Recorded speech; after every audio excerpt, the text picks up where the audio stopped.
Sebuah rekaman CCTV kembali mengungkap detik-detik kecelakaan fatal yang menimpa pejabat SKK Migas, Hudi Dananjoyo pada Selasa 9 Desember 2025 pagi di kawasan Karet, Sudirman, Jakarta Pusat. Dalam video tersebut terlihat jelas momen ketika sepeda yang dikendarai korban menabrak bagian belakang bus Transjakarta yang tengah berhenti di halte. Korban diketahui melaju dari arah selatan menuju utara dengan kecepatan sekitar 30 km per jam. Kondisi jalan saat itu relatif lancar, memungkinkan pesepeda memacu laju lebih cepat di ruas yang cenderung datar. Setibanya di halte Karet Sudirman, bus Transjakarta berhenti untuk menaikkan dan menurunkan penumpang. Diduga korban mengayuh sepeda dengan jarak yang terlalu dekat ke badan bus. Ketika situasi berubah tiba-tiba, ia tidak sempat melakukan pengereman.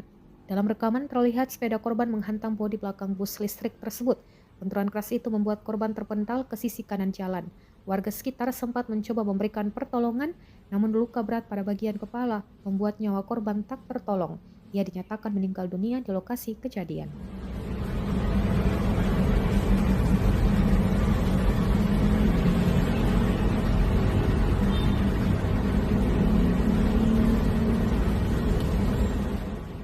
Download Tribun X sekarang, menghadirkan lokal menjadi Indonesia.